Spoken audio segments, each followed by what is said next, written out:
तो कैसे हैं? उम्मीद कर रहे हैं कि ठीक एवं स्वस्थ होंगे। दोस्तों, आज के वीडियो में मैं 50 गो विज्ञान का ऑब्जेक्टिव क्वेश्चन कराने वाला हूं। ठीक ना दोस्तों? क्लास 10th का है, फाइनल एग्ज़ाम 2025 के लिए है। दोस्तों, बहुत ही इम्पोर्टेंट वीडियो है और बहुत ही VVI क्वेश्चन को मैंने लिया है और ये सारे के सारे क्वेश्चन सीधा आपके एग्ज़ाम में पूछे जाएंगे। इसीलिए दोस्तों वीडियो में ज़रूर बने रहेंगे और फटाफट करके 50 क्वेश्चन का जवाब जान लेते हैं। तो चलिए देर नहीं करते हैं दोस्तों, देखते हैं क्वेश्चन की तरफ चलते हैं। यहाँ देखिए पहला क्वेश्चन है पहला क्वेश्चन है कि गोलीय दर्पण के परावर्तक पृष्ठ की वृत्ताकार सीमा रेखा का व्यास कहलाता है। दोस्तों 4 ऑप्शन है। वक्रता त्रिज्या कहलाता है, सी ऑप्शन सही होगा। अगला क्वेश्चन देखते हैं कि निम्न में से किस दर्पण की फोकस दूरी धनात्मक होती है?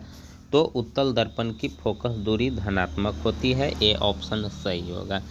अगला क्वेश्चन देखते हैं कि किस रंग यानी वर्ण का तरंग दैर्ध्य सबसे बड़ा है?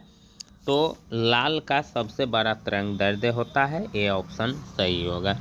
उसके बाद अगला क्वेश्चन देखते हैं कि किसी वस्तु का प्रतिबिंब आँख के किस भाग पर पड़ता है? तो किसी वस्तु का प्रतिबिंब आँख के रेटिना पर बनता है, ए ऑप्शन सही होगा। अगला क्वेश्चन देखिए कि निम्नलिखित में से किस माध्यम में प्रकाश की चाल सबसे अधिक होती है? तो किस माध्यम में प्रकाश की चाल सबसे अधिक होती है? हवा, यानी जिसको निर्वात करते हैं, डी ऑप्शन सही होगा। उसके बाद अगला क्वेश्चन देखिए, दूरदृष्टि वाला नेत्र साफ साफ देख सकता है किसके कारण, यानी किस कारण से? तो दूर की वस्तुओं को, दूरदृष्टि वाला जो दोष है वो दूर की वस्तुओं को साफ साफ देख सकता है, बी ऑप्शन सही होगा। उसके बाद अगला क्वेश्चन देखिए, अगला है कि एक अभिसारी किरण पुंज समतल दर्पण पर आपतित होती है, परिवर्तित किरण पुंज होगा, तो कौन सा होगा? तो समानांतर होगा, बी ऑप्शन आपका सही होगा। उसके बाद अगला क्वेश्चन देखते हैं कि यदि एक प्रिज्म से एक वर्णी किरण गुजरे तो इसका क्या नहीं होगा? तो इसका वर्ण विक्षेपण नहीं होगा, सी ऑप्शन सही होगा। उसके बाद अगला क्वेश्चन देखिए कि वायु में कांच के उत्तल लेंस की वायु में शक्ति होती है तो धनात्मक होती है, बी ऑप्शन सही होगा। उसके बाद अगला देखिए, जल की एक गोलीय बूंद में व्यास के अनुदिश आपतित किरण का कितनी बार अपवर्तन होगा? तो 2 बार होगा, बी ऑप्शन सही होगा। उसके बाद अगला देखिए, स्विच लगाए जाते हैं, ठीक ना? तो स्विच किस में लगाए जाते हैं? तो स्विच गर्म तार में लगाए जाते हैं, सी ऑप्शन सही होगा। उसके बाद अगला देखिए कि अगला जो क्वेश्चन है जूल कूलाम कहलाता है, सॉरी दोस्तों, जूल कूलाम कहलाता है, तो क्या कहलाता है? तो ओम कहलाता है, सी ऑप्शन सही होगा। उसके बाद अगला देखिए कि चुंबकीय क्षेत्र का एसआई मात्रक होता है, यानी चुंबकीय क्षेत्र का एसआई मात्रक जो होता है वो वेबर होता है, WB, यानी सी ऑप्शन सही होगा। उसके बाद अगला क्वेश्चन देखिए कि विद्युत घंटी विद्युत धारा के किस प्रभाव पर कार्य करती है? तो वह किस प्रभाव पर कार्य करती है? तो चुंबकीय प्रभाव पर कार्य करती है, सी ऑप्शन सही होगा। उसके बाद अगला है कि डायनेमो बदलता है, डायनेमो क्या बदलता है? तब विद्युत ऊर्जा को यांत्रिक ऊर्जा में बदलता है, डी ऑप्शन सही होगा। उसके बाद अगला क्वेश्चन देखिए, यहाँ है अगला क्वेश्चन कि अपवर्तनांक का रंग पर निर्भर करना कहलाता है। अपवर्तनांक जो होता है वह रंग पर जो निर्भर करता है वह क्या कहलाता है? तो अपवर्तन, यानी बी ऑप्शन सही होगा। उसके बाद अगला क्वेश्चन है कि एक मोटर कार के पश्चदर्शी दर्पण में बना प्रतिबिंब होता है तो वस्तु से छोटा होता है, ए ऑप्शन सही होगा। उसके बाद अगला है कि एक विद्युत सेल से धारा प्राप्त करने पर इसके सिरों के बीच विभवांतर का मान हो जाता है तो क्या हो जाता है, तो विद्युत वाहक बल से कम हो जाता है। सी ऑप्शन सही होगा। उसके बाद अगला क्वेश्चन देखिए कि एक अवतल दर्पण के ध्रुव एवं फोकस के ठीक मध्य स्थित बिंब के लिए आवर्धन होगा, तो क्या होगा, तो 2 होगा। बी ऑप्शन सही होगा। उसके बाद जीवाश्म ईंधन के जलने से किनके ऑक्साइड उत्पन्न होते हैं, तो जीवाश्म ईंधन जलता है तो इनमें से सभी यानी नाइट्रोजन, कार्बन, सल्फर ये तीनों उत्पन्न होता है, इसीलिए इसका सही ऑप्शन डी हो जाएगा, इनमें से सभी।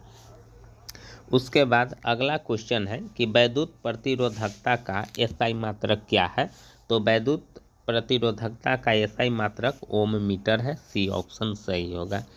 उसके बाद अगला क्वेश्चन है कि चुंबकीय फ्लक्स में परिवर्तन की दर का एसआई मात्रक, तो चुंबकीय फ्लक्स में परिवर्तन की दर का एसआई मात्रक वेबर है। सी ऑप्शन सही होगा।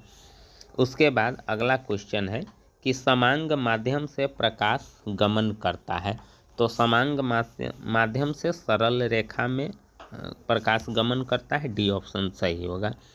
उसके बाद अगला क्वेश्चन है कि यदि एक प्रिज्म से एक वर्णी किरण गुजरे तो इसका क्या नहीं होगा, तो क्या नहीं होगा, तो इसका वर्ण विक्षेपण नहीं होगा। ए ऑप्शन सही होगा। ठीक है। उसके बाद अगला है कि प्रत्येक इलेक्ट्रॉन पर ऋणात्मक आवेश होता है, प्रत्येक इलेक्ट्रॉन पर क्या होता है, ऋणात्मक जो आवेश होता है वह 1.6 गुने 10⁻⁻19 कूलाम होता है। सी ऑप्शन सही होगा। उसके बाद अगला है कि एक घोल नीले लिटमस पत्र को लाल कर देता है, घोल का पीएच क्या हो सकता है, तो 10 हो सकता है, यानी क्षार हो सकता है। जब ये नीला लिटमस पत्र को लाल कर देता है तो वह क्षार हो जाता है और उसका पीएच मान 10 होगा। डी ऑप्शन सही होगा। उसके बाद अगला देखिए क्या है कि लोहे की परमाणु संख्या है, तो लोहे की परमाणु संख्या जो है वह 26 है। बी ऑप्शन सही होगा। अगला है कि सल्फर परमाणु की बाह्यतम कक्षा में इलेक्ट्रॉनों की संख्या कितनी होती है, तो सल्फर परमाणु की बाह्यतम कक्षा में इलेक्ट्रॉनों की संख्या 6 होती है, यानी सी ऑप्शन सही होगा। अगला क्वेश्चन है कि एल्युमिनियम पर मोटी ऑक्साइड की परत बनाने की प्रक्रिया क्या कहलाती है, तो एनोडीकरण कहलाती है। बी ऑप्शन सही होगा। एल्युमिनियम का जो घोल होता है उस पर विद्युतीकरण द्वारा किया जाता है, जो कैथोड और एनोड पर काम किया जाता है। बी ऑप्शन सही होगा। उसके बाद अगला देखिए कौन सा कार्बन यौगिक सबसे अधिक क्रियाशील है, तो C2H4 यानी सी ऑप्शन सही है, ये यौगिक है जो अधिक क्रियाशील है। अगला है कि विरंजक चूर्ण का रासायनिक सूत्र है, तो विरंजक चूर्ण का रासायनिक सूत्र CaOCl2 है। बी ऑप्शन सही होगा। उसके बाद अगला क्वेश्चन देखिए कि रासायनिक अभिक्रिया में भाग लेने वाले पदार्थ को क्या कहा जाता है, तो अभिकारक कहा जाता है। बी ऑप्शन सही होगा। उसके बाद अगला देखिए टूथपेस्ट जो होता है वह क्या होता है, तो टूथ यानी जो ये क्वेश्चन देख रहे हैं यह टूथपेस्ट जो होता है वह क्षारीय होता है, यानी ए ऑप्शन सही होगा।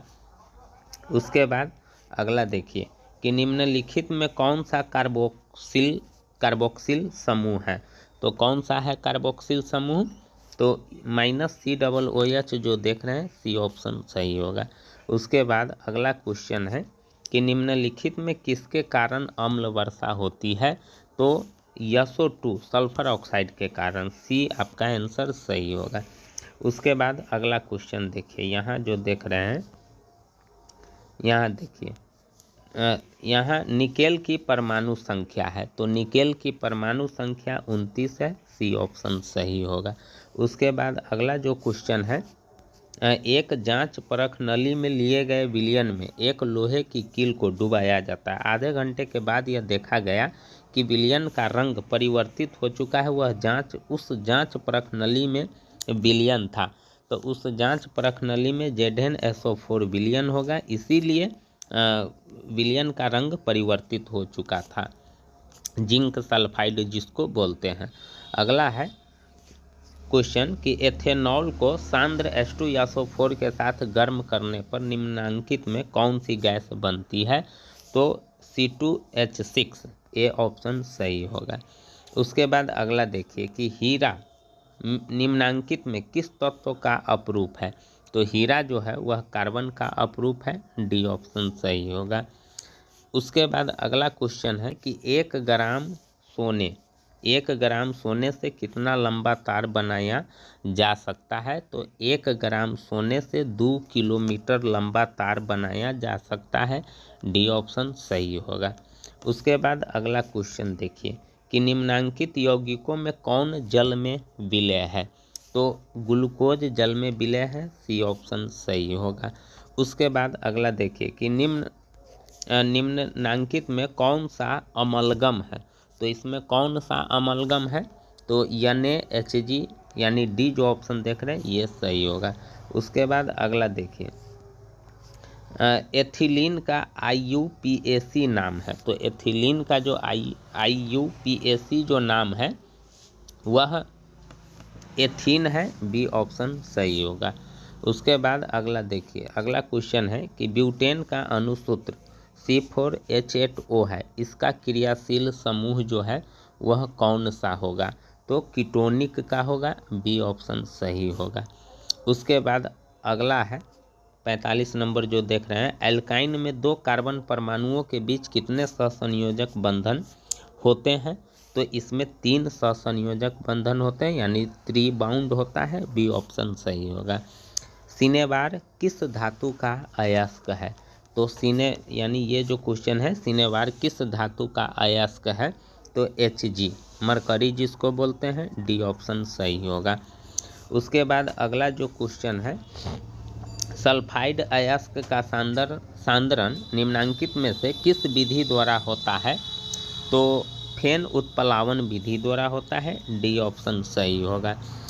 उसके बाद अगला है कि जल के वैद्युत अपघटन में कैथोड पर कौन सी गैस मुक्त होती है? तो हाइड्रोजन मुक्त होती है, ए ऑप्शन सही होगा। उसके बाद अगला क्वेश्चन है निम्नलिखित में कौन सा तत्व सबसे अधिक अधातुवी गुण वाला है? तो कौन सा है? तो Cl जिसको बोलते हैं, ए ऑप्शन सही होगा। उसके बाद अगला है लास्ट क्वेश्चन कि नीला थोथा तुतिया का रासायनिक सूत्र क्या है? तो नीला थोथा जिसको बोलते हैं तुतिया, उसका रासायनिक सूत्र CuSO4 × 5H2O यानी बी ऑप्शन आपका सही होगा। तो दोस्तों इस प्रकार से आपको 50 का 50 ऑब्जेक्टिव हो गया है इस वीडियो में। और उसके बाद अगर ये आप क्वेश्चन ऑब्जेक्टिव याद कर लेते हैं तो आपके लिए एग्ज़ाम बहुत ही हल्का हो जाएगा। इसीलिए अगर आपको ये अच्छा लगा हो तो ज़रूर चैनल को सब्सक्राइब कर लीजिएगा और वीडियो को ज़रूर लाइक कीजिएगा। तब तक के लिए दोस्तों हंसते रहिए, मुस्कुराते रहिए और परीक्षा की तैयारी में लगे रहिए। थैंक यू दोस्तों।